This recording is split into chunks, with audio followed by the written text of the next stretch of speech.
अक्षर ब्रह्म की एक और सुरता है, यानी एक और वृत्ति है, जिसे खेल की सुरता कहा जाता है, जिनसे वह खेल का निर्माण करते हैं। उनके 4 अंतस्करण हैं: सदस्वरूप ब्रह्म, केवल ब्रह्म, सबलिक ब्रह्म और अव्याकृत ब्रह्म। सदस्वरूप ब्रह्म उनके मन का स्वरूप है, केवल ब्रह्म उनकी बुद्धि का स्वरूप है, सबलिक ब्रह्म उनके चित्त का स्वरूप है और अव्याकृत ब्रह्म उनके अहंकार का स्वरूप है। अक्षर ब्रह्म के मन, बुद्धि, चित्त और अहंकार से बेहद मंडल बनता है। अक्षर ब्रह्म के अहंकार स्वरूप अव्याकृत ब्रह्म में प्रणव ब्रह्म यानी ज्योति स्वरूप निवास करते हैं। इनके साथ सुमंगला शक्ति निवास करती है, जो अव्याकृत ब्रह्म का कार्य स्वरूप है।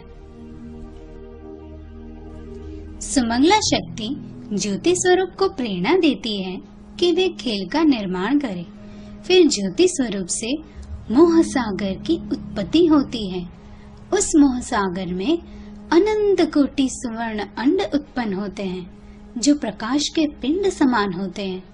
वे करोड़ों वर्षों तक इस मोह सागर में तैरते रहते हैं।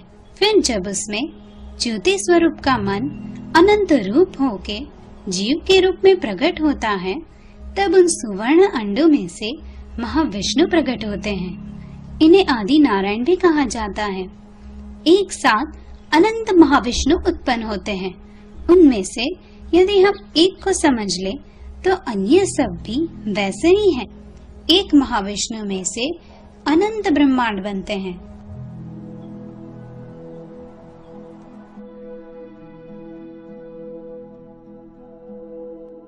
महाविष्णु को विराट पुरुष भी कहते हैं और इनके विराट स्वरूप में ही सृष्टि की रचना होती है और अंत में इसी में लय भी हो जाता है।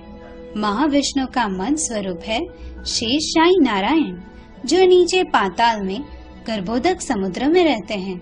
उनके ऊपर 14 लोक हैं।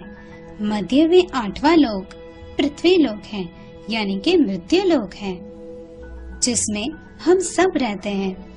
मृत्यु लोक में नित्य प्रलय होता है, यानी रोज किसी का जन्म तो रोज किसी की मृत्यु होती है।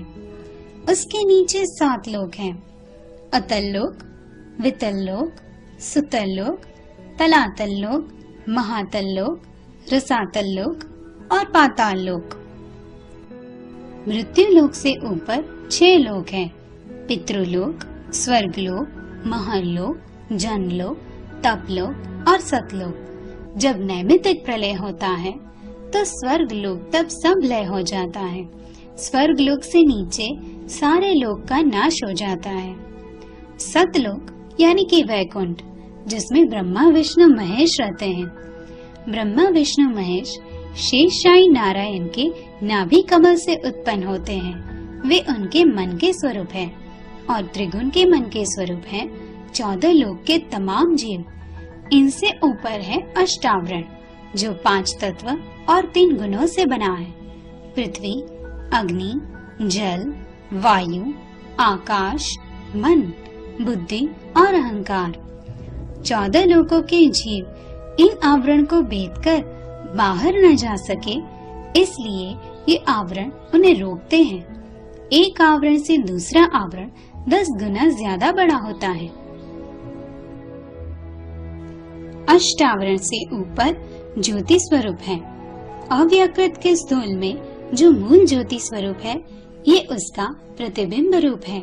जिस प्रकार घंट की आवाज गूंज के वापस उसी में समा जाती है, उसी प्रकार ये प्रतिबिंब भी मूल स्वरूप में प्रलय के बाद समा जाते हैं। ज्योति स्वरूप से ऊपर गायत्री देवी का स्थान है, जिनके पास 4 वेद हैं। गायत्री देवी के ऊपर मोह तत्व है। मोह तत्व के द्वार पर 3 देवियां हैं: विद्या, महाविद्या और सुमना। एक एक देवी में 24-24 हजार शक्तियां हैं। ये शक्तियां हमें परमात्मा तक पहुंचने से रोकती हैं। जब प्राकृतिक प्रलय होता है, तब मोह तत्व तक हर चीज का लय हो जाता है। इसके ऊपर आते हैं 7 शून्य। जो आदि नारायण की इच्छा शक्ति से उत्पन्न होते हैं। इन 7 शून्यों से ध्वनि, रंग, प्रकाश आदि वस्तुओं की उत्पत्ति होती है और फिर वे वापस वहीं समा जाते हैं। 14 लोक के एक ब्रह्मांड की आवाज दूसरे ब्रह्मांड तक नहीं पहुंचती। 7 शून्य अंधकार है, निराकार है, किंतु इसमें से 14 लोक की हर चीज का निर्माण होता है। इसीलिए सब इस निराकार को ही परमात्मा मानते हैं। दुनिया के लोगों की दृष्टि यहीं तक सीमित है, इसलिए वेदों में भी परमात्मा को निराकार बताया गया है। ये 7 शून्य तक की सारी सृष्टि यानी कि सारा ब्रह्मांड एक ही विराट पुरुष के अंदर आता है। ऐसे कई ब्रह्मांड एक विराट पुरुष में विद्यमान हैं और ऐसे कई विराट पुरुष एक मोहसागर में विद्यमान हैं। जब महाप्रलय होता है तो मोहसागर समेत सारे विराट पुरुष का नाश हो जाता है। आइए अब हम इन 14 लोकों को विस्तार से देखते हैं। 14 लोक में सबसे ऊपर आता है वैकुंठ यानी कि सतलोक। इसमें ब्रह्मा, विष्णु, महेश रहते हैं। ब्रह्मा जी जीवों का निर्माण करते हैं, विष्णु भगवान सबका पालन पोषण करते हैं और शिव जी सबका संहार करते हैं। तीनों एक ही समान आए हैं और ये तीनों शेषशाही नारायण का मन का स्वरूप है। फिर उसके नीचे आता है तपलोक। तपलोक में संसार के बड़े बड़े तपस्वियों का स्थान है। इसके नीचे आता है जनलोक, जिसमें ब्रह्मा जी के मानसी पुत्रों का स्थान है। फिर आता है महरलोक। इसे धर्मराजा की पुरी माना जाता है। यमराजा और धर्मराजा एक ही हैं। वे यहाँ पाप पुण्य का लेखा जोखा करते हैं और ये तय करते हैं कि किस जीव को स्वर्ग में जाना है और किसे नरक में। स्वर्ग और नरक दोनों के दरवाजे महरलोक से ही खुलते हैं। स्वर्ग लोक महरलोक के नीचे आता है। यहाँ पर जीव तब तक रह सकता है जब तक वह अपने अच्छे कर्मों का फल भुगतता है। उसके बाद उसे फिर से नीचे मृत्यु लोक में भेज दिया जाता है। उसके नीचे आता है पितृलोक। मृत्यु लोक में जिनकी मृत्यु हो जाती है वह पितृलोक में आता है और जब तक धर्मराजा के पास जाने की उसकी बारी नहीं आ जाती तब तक वह उनकी यहाँ प्रतीक्षा करता है। जब मृत्यु लोक के 365 दिन होते हैं तब पितृलोक का एक ही दिन होता है। जब पितृलोक के 365 दिन होते हैं तब स्वर्ग लोक का एक ही दिन होता है। इस तरह से जितना ऊपर जाते हैं समय उतना ही लंबा होता जाता है। मृत्यु लोक कर्म भूमि है। यहाँ से अच्छे बुरे कर्म कर जीव अपना स्थान स्वर्ग या नरक में पाता है या फिर 84 लाख योनि में भटकता रहता है। मृत्यु लोक से नीचे आते हैं। यहाँ अतल लोक में बाणासुर राक्षस का स्थान है।